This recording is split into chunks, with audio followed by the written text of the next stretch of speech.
Bismillahirrahmanirrahim. Assalamualaikum warahmatullahi wabarakatuh.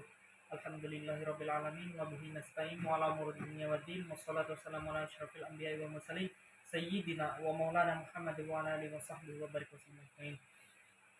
Yang pertama-tama, puji syukur kita terhadap kehadiran Allah Subhanahu wa taala yang telah menciptakan bumi dan langit, menjadikan terang dan gelap, dan memberikan taufik hidayah serta inayahnya sehingga saya dapat membuat video hukum perdata.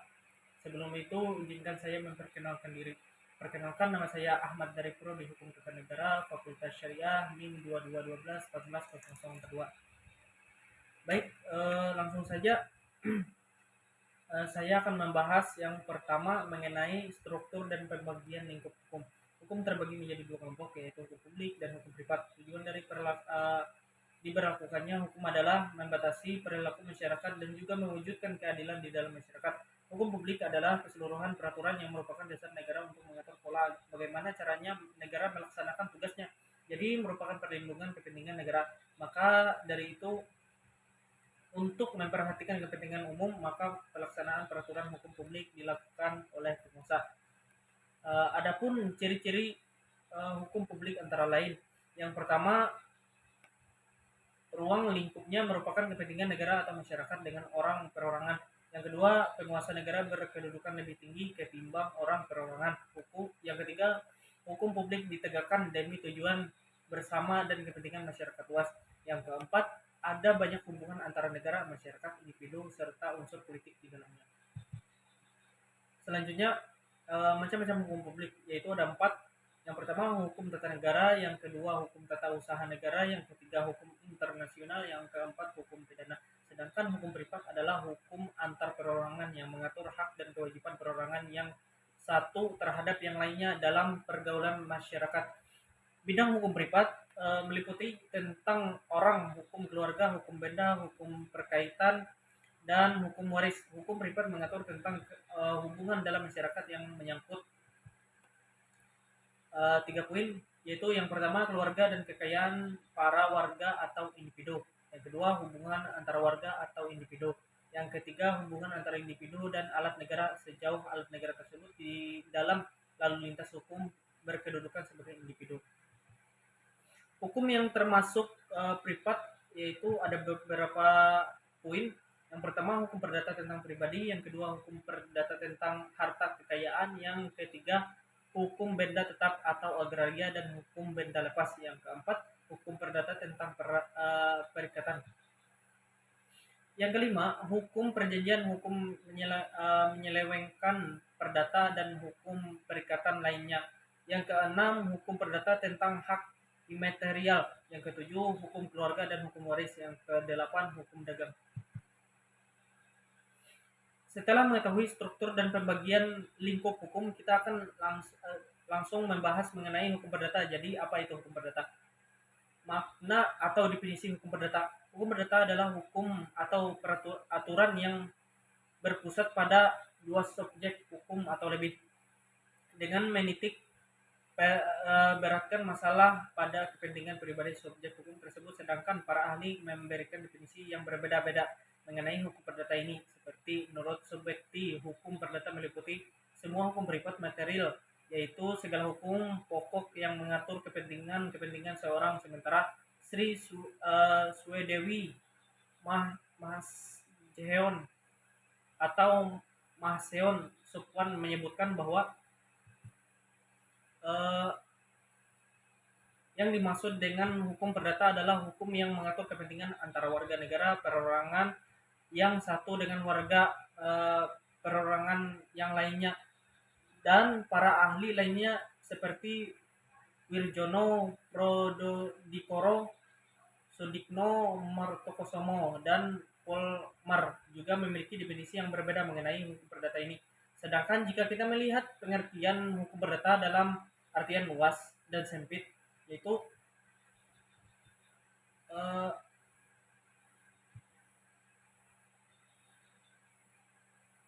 ada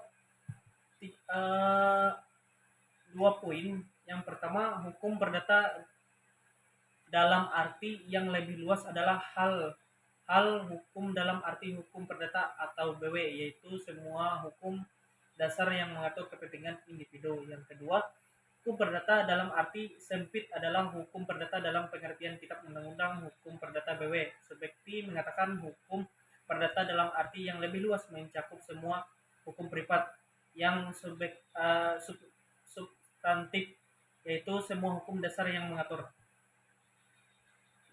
kepentingan individu. Hukum perdata kadang-kadang digunakan dalam arti yang lebih sempit sebagai lawan dari hukum komersial. Nah, setelah mengetahui mengenai definisi hukum perdata, lalu apakah hukum perdata ini memiliki hubungan dengan hukum publik?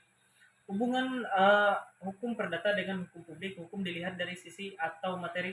Hukum dikelompokkan menjadi dua, yaitu hukum perdata dan hukum publik. Hukum publik secara sederhananya adalah hukum yang mengatur antara warga dan negara serta kepentingan umum. Sedangkan hukum privat adalah hukum yang mengatur hubungan antara orang terkait dengan kepentingan perorangan. Berdasarkan hal tersebut, tentunya secara sederhana dapat dipahami bahwa hukum publik cenderung lebih kepada kepentingan umum, sedangkan hukum privat lebih cenderung kepada kepentingan perorangan individu. Hukum publik dan hukum privat keduanya memiliki perbedaannya. Perbedaan yang mendasar dalam hukum perdata dan hukum publik yang dapat dipahami antara lain. Yang pertama, hukum perdata mengatur hubungan hukum individu yang satu dengan individu yang lainnya dalam hukum antar warga negara dalam suatu negara, mengatur hubungan hukum antar warga negara dalam suatu negara. Yang kedua, hukum perdata para pihak umumnya adalah individu atau perorangan, meskipun dapat pula penguasa menjadi pihak dalam hal tertentu. Sedangkan hukum publik salah satu pihaknya adalah penguasa. Yang ketiga, hukum perdata bertujuan untuk melindungi kepentingan perorangan, meskipun dalam perkembangannya melindungi kepentingan umum. Sedangkan tujuan hukum publik untuk melindungi kepentingan umum. Yang keempat, peraturan-peraturan di dalamnya hukum publik sifatnya memaksa. Sedangkan peraturan di dalam hukum perdata umumnya bersifat melengkapi dan mengatur, meskipun ada juga sifatnya memaksa. Di atas merupakan perbedaan berdasarkan antara hukum perdata dan hukum publik, yang mana artinya perbedaan lainnya yang lebih kompleks. Masih ada hubungan antara hukum privat dan hukum publik. Terdapat suatu hubungan satu sama lain di mana kepentingan individu tidak dapat dipisahkan dari kepentingan umum atau publik. Oleh karena manusia sebagai individu jadi juga adalah anggota masyarakat. Jadi kita tidak dapat membedakan, tetapi dapat memisahkan. Setelah mengetahui hubungan antara hukum perdata dengan hukum publik, maka kita akan kembali melihat ke belakang mengenai sejarah Burgerlijk Wetboek dan kedudukannya sekarang. Sejarah BW dan kedudukannya sekarang pasca penjajahan dan pasca kemerdekaan. Hukum perdata di Indonesia bersifat pluralitis atau beraneka ragam, artinya masing-masing golongan penduduk mempunyai hukum perdata sendiri, kecuali bidang-bidang tertentu yang sudah ada unifikasinya. Keanekaragaman tersebut sumber dari ketentuan pasal 163 Jonto pasal 133 Indisches Staatregeling yang membagi penduduk Hindia Belanda menjadi 3 golongan, yaitu yang pertama, golongan Eropa terdiri dari semua orang Belanda dan Eropa lainnya, serta orang yang berasal dari tempat lain yang tunduk pada hukum Belanda. Yang kedua, golongan Bumiputra terdiri dari orang Indonesia asli yang tidak beralih untuk golongan lain, dan mereka yang semua termasuk golongan lain namun telah membaurkan diri dengan rakyat Indonesia asli. Yang ketiga, golongan timur asing, yaitu semua orang bukan golongan Eropa dan Bumiputra. Bagi golongan Eropa, berlaku hukum yang berlaku di negara Belanda. Bagi golongan Bumiputra dan timur asing, berlaku hukum adatnya masing-masing. Apabila kepentingan mereka menghendakinya, maka hukum untuk golongan Eropa dapat dinyatakan berlaku bagi mereka, baik seutuhnya maupun dan perubahan-perubahan, dan membuat suatu peraturan baru bersama. Pada tahun 1855, hukum perdata Eropa diberlakukan bagi golongan timur asing kecuali hukum keluarga dan hukum warisan. Orang-orang yang bukan golongan Eropa dapat menundukkan diri terhadap hukum perdata Eropa, baik menundukkan diri terhadap eh, seluruh hukum perdata Eropa. Sebagian hukum perdata Eropa maupun eh, penundukan pada perbuatan hukum tertentu pada tahun 1917 mulai diadakan pembedaan antara golongan timur asing Tionghoa dan bukan Tionghoa, sehingga bagi golongan timur asing Tionghoa berlaku semua hukum perdata Eropa kecuali tentang Burgerrechtsplan, pencatatan sipil, dan pengangkatan anak atau adopsi. Sedangkan bagi golongan timur asing bukan Tionghoa atau Arab, India, Pakistan, dan lain-lain berlaku hukum perdata Eropa kecuali hukum keluarga dan hukum waris, di mana untuk kedua bidang tersebut berlaku hukum adatnya masing-masing, tetapi dalam hal perbuatan wasiat atau testament hukum perdata Eropa berlaku juga bagi mereka. BW sebenarnya dari HK Romawi, yaitu sejak pemerintahan Julius Caesar pada tahun 1950 silam, yang meluaskan kekuasaan sampai dengan Eropa Barat. Negara Prancis pun juga negara jajahan dan di dalamnya diberlakukan hukum Romawi. Lanjut, hukum asli bangsa Prancis sudah ada, tetapi diberlakukan hukum Romawi, sehingga 3 hukum, yaitu 1 HK Romawi, 2 HK Prancis, dan 3 HK agama. Terjadi pluralisme hukum pada masa pemerintahan Raja Prancis Frederick pada tahun 1804. Membuat unifikasi hukum Prancis dengan jalan unifikasi Kode Sipil de Francis yang membuatnya sangat berpengaruh dengan 3 hukum tadi. Kemudian Prancis menjajah Belanda dan hukum Prancis pun diterapkan di Belanda pada tahun 1811 Masehi. Setelah kedudukan Prancis berakhir, dibentuk panitia untuk merencanakan unifikasi hukum perdata Belanda. Pada tahun 1814 Belanda mulai menyusun kitab undang-undang hukum perdata atau sipil atau KUHS negara Belanda berdasarkan kodifikasi hukum Belanda yang dibuat oleh MRJM Kemper, disebut Otwer Kemper. Namun sayangnya Kemper meninggal dunia pada tahun 1824 sebelum menyelesaikan tugasnya dan diajukan oleh Nikolai yang menjabat sebagai ketua pengadilan tinggi Belgia.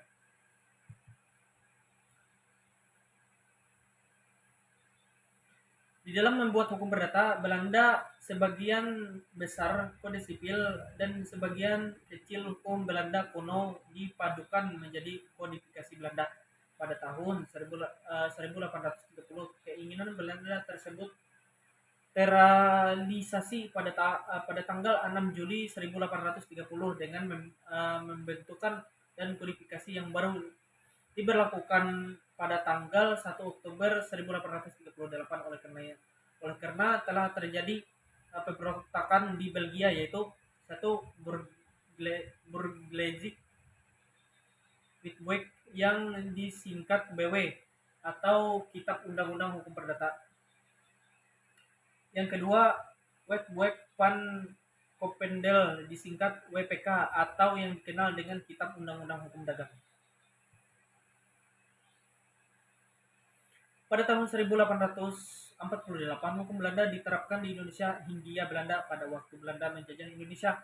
Dasar berlakunya BW di Indonesia. BW berlakunya di Indonesia dengan dasar asas konkordansi pasal 131 ayat 2 sub AIS yang menyatakan terhadap orang Eropa yang berada di Indonesia diberlakukan hukum perdata asalnya, yaitu hukum perdata yang berlaku di negara Belanda BW. Berlaku dengan pasal 2 aturan peralihan undang-undang 1945. Kedudukan KUHP Perdata dengan KUHP Perdata merupakan terjemah BW yang tidak resmi pada tahun 1957. Akan tetapi tidak ada sanggahan atau bahan sehingga merupakan perilaku yang berulang-ulang dan lama mempunyai kekuatan mengikat hukum kebiasaan die normatif Kravet des Praktisen dan keputusan hakim dianggap benar. KUHP Perdata sejajar dengan Undang-Undang Res Judicat Pro Pret Habitur. Setelah merdeka, BW dan WPK masih berlaku pasal 2 aturan peralihan Undang-Undang 1945. Kemudian pada masa RIS sesuai pasal 192 ketentuan peralihan konstitusi, namun BW dan WPK tetap berlaku ketika RIS kembali menjadi RI. BW dan WPK tetap masih berlaku, lalu di Dekret Presiden 5 Juli 1959 kembali ke Undang-Undang Dasar 1945. Jika kita telah mengetahui sejarah dari Burgerlizik Wetboek, maka selanjutnya kita akan membahas sistematika hukum perdata. Sistematika hukum perdata menurut hukum pengetahuan hukum sekarang ini dibagi menjadi 4 bagian, yaitu hukum yang pertama tentang diri seorang, hukum perorangan. Hukum perorangan memuat peraturan tentang manusia sebagai subjek hukum, peraturan perihal percakapan untuk memiliki hak dan percakapan untuk bertindak sendiri, melaksanakan hak-haknya itu, serta hal yang mempengaruhi kecakapan. Merupakan keseluruhan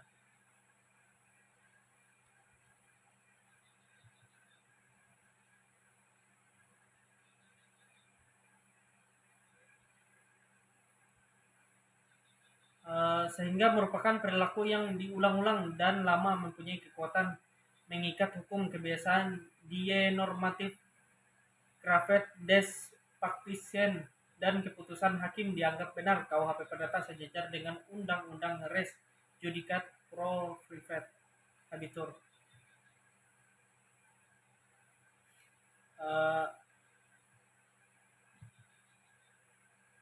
Jadi sistematika hukum perdata menurut ilmu pengetahuan hukum sekarang ini dibagi menjadi 4 bagian, yaitu yang pertama tentang diri seorang, hukum perorangan memuat peraturan tentang manusia sebagai subjek hukum, peraturan perihal percakapan untuk memiliki hak dan percakapan untuk bertindak sendiri, melaksanakan haknya itu, serta hal yang mempengaruhi kecakapan.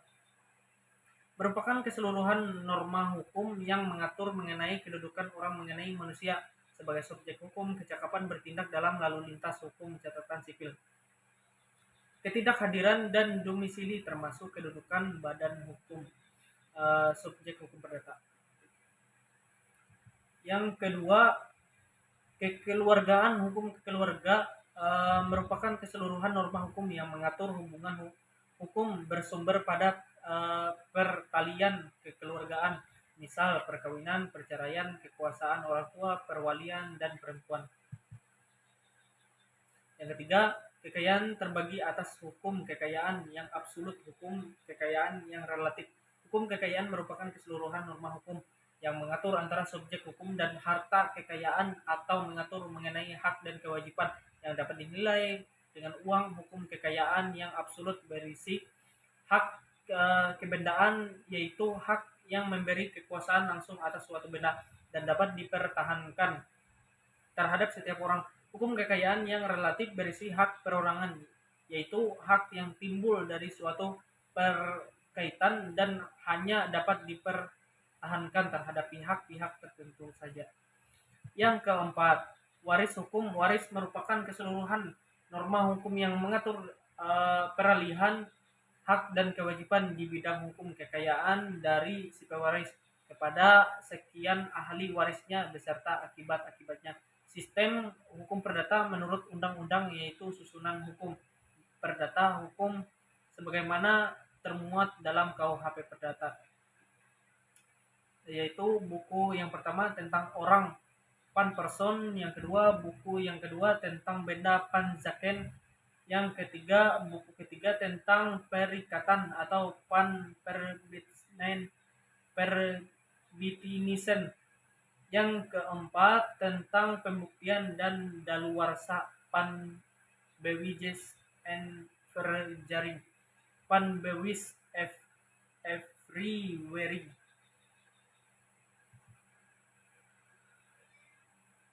Di dalam buku yang pertama tentang orang memuat hukum tentang diri seorang dan hukum keluarga terdiri dari 18 bab. Buku yang kedua tentang benda memuat tentang hukum kebendaan serta hukum waris terdiri dari 21 bab. Buku yang ketiga tentang perikatan memuat hukum kekayaan yang mengenai hak-hak dan kewajiban yang berlaku terhadap orang atau pihak-pihak tertentu terdiri dari 18 bab. Buku yang keempat tentang pembuktian daluarsa memuat ketentuan alat bukti dan akibat lewat waktu terhadap hubungan-hubungan hukum terdiri dari 7 bab. Pembuktian dari daluarsa ini sebenarnya termasuk ke dalam hukum acara perdata. Namun ada pendapat bahwa hukum acara perdata itu terdiri dari hukum acara perdata material, dari formil, pembuktian, dan daluarsa termasuk hukum acara perdata material. Setelah saya mengetahui mengenai sejarah dan sistematikanya, apakah ada bagian dari Superglazic with book yang sudah tidak berlaku lagi, yaitu bagian BW yang tidak berlaku bagi pada waktu sekarang. BW bukan lagi sebagian kitab undang-undang hukum perdata yang berlaku secara menyeluruh, tetapi ada beberapa ketentuan yang sudah tidak berlaku lagi, baik karena adanya peraturan perundang-undang baru yang menggantikannya maupun karena dikesampingkan dan mati oleh putusan hakim yang merupakan jurisprudensi undang-undang nasional di lapangan hukum perdata yang secara radikal menyatakan tidak berlakunya bagi beberapa ketentuan dalam BW adalah Undang-Undang Pokok Agraria, yaitu Undang-Undang nomor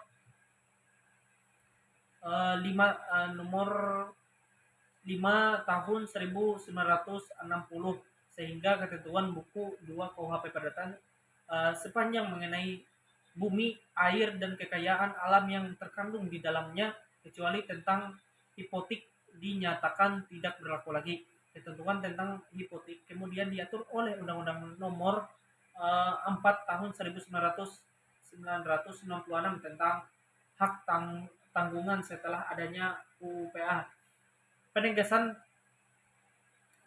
hak atas tanah harus menurut secara sebagaimana diatur dalam peraturan pemerintah nomor 10 tahun 1961 tentang pendaftaran tanah yang dilakukan oleh Kantor Pertanahan Nasional yang bersangkutan. Undang-undang ini dilapangkan perdata lainnya, yaitu Undang-Undang nomor 1 tahun 1974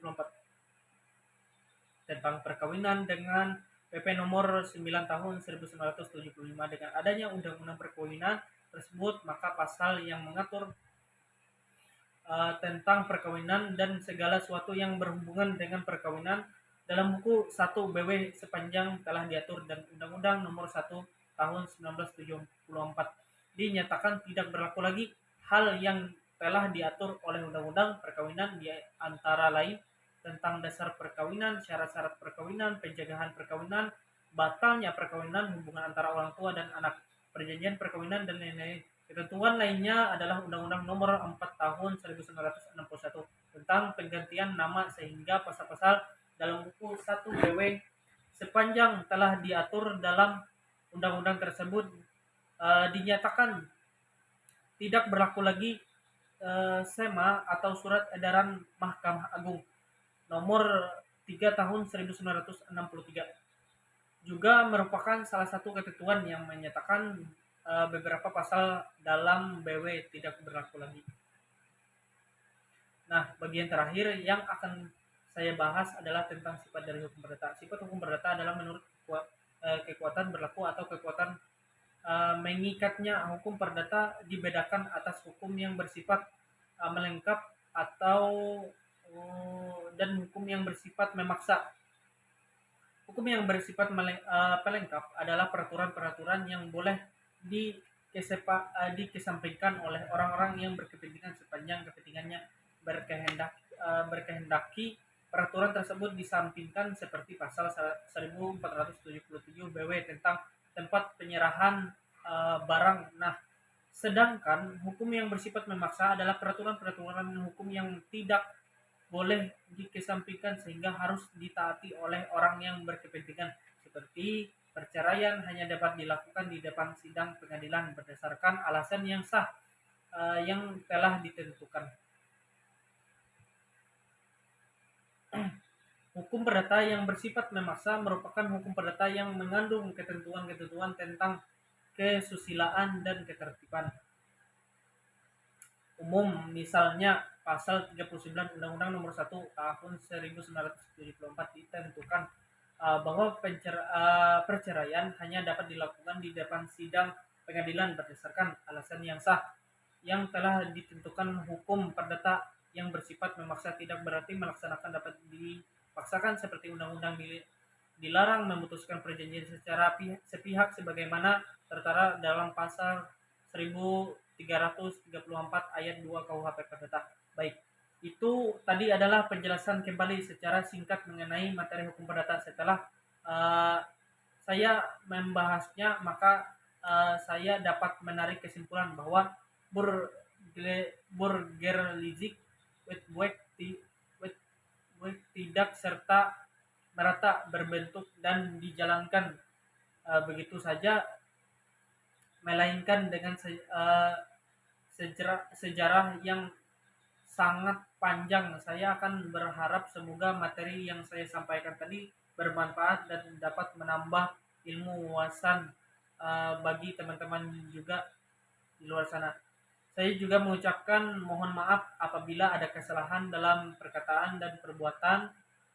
Hanya itu saja yang dapat saya sampaikan. Jika ada kesalahan, saya mohon maaf. Wabillahi taufiq wal hidayah. Wassalamualaikum warahmatullahi wabarakatuh.